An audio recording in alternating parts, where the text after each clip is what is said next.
This is Powell's patent 1163 of 1864. For those of you not familiar with British patent numbering, they started at 1 each calendar year. So this is 1163 of 1864. 65 they started again at 1. But this is for their lift-up action. The lifters were made of pit fires, center fires, box locks, side locks, the whole range of guns. There were about 3,500 lifters made between 1864 and 1911. These are all 10-gauge guns, all of them made between 1869 and 1875. The reason I brought them was just to compare and contrast with this, which I consider the crown jewel of my Powell collection.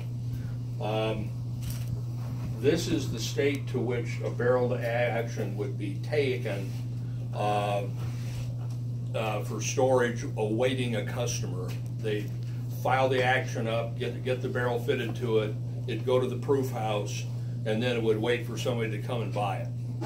This went to the proof house in 1875. If you look closely, it doesn't have the holes drilled through it for the locks or the trigger plate, and you'll notice these things stick out.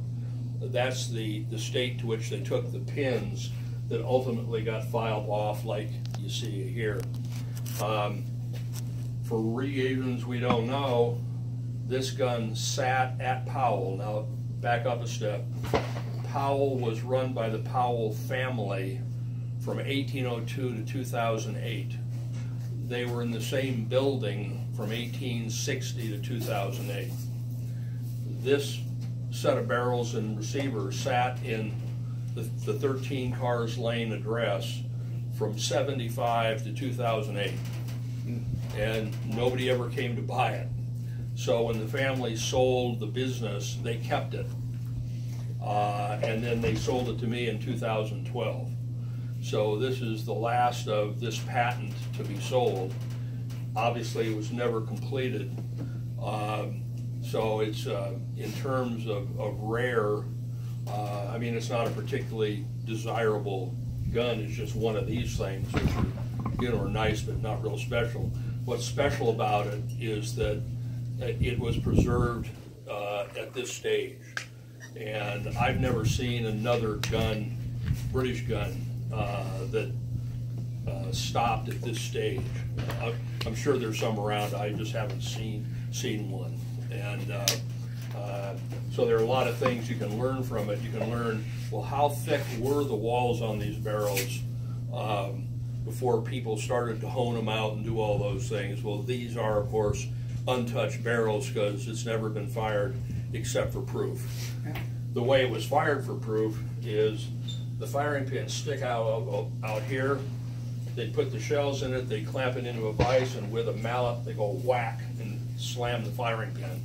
And so this has had the 2 proof loads through it, and that's it. Again, that's why to me in the world of these guns, it's my crown jewel, but it would have made its way into something like this. And these came in all different barrel lengths and weights and stock designs, and because they were all what is called a bespoke gun, a custom-made gun.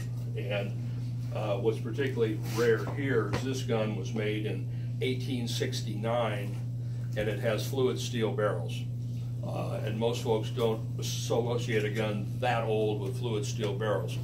Powell started to put fluid steel barrels on guns in 1867, and clients didn't like them. And so they sat around, and this gun sat for years before it got sold, probably because it had steel barrels on it. Because who would want steel when you could have beautiful Damascus? And the theory at the time was that Damascus shot harder, and the theory was that steel made too much noise and hurt your hearing. I mean, there are all sorts of reasons why steel was bad, but of course eventually steel won. But again, this would have found its way into a shape like this. So that's my Powell story for the day. All right, great. Thank you, sir.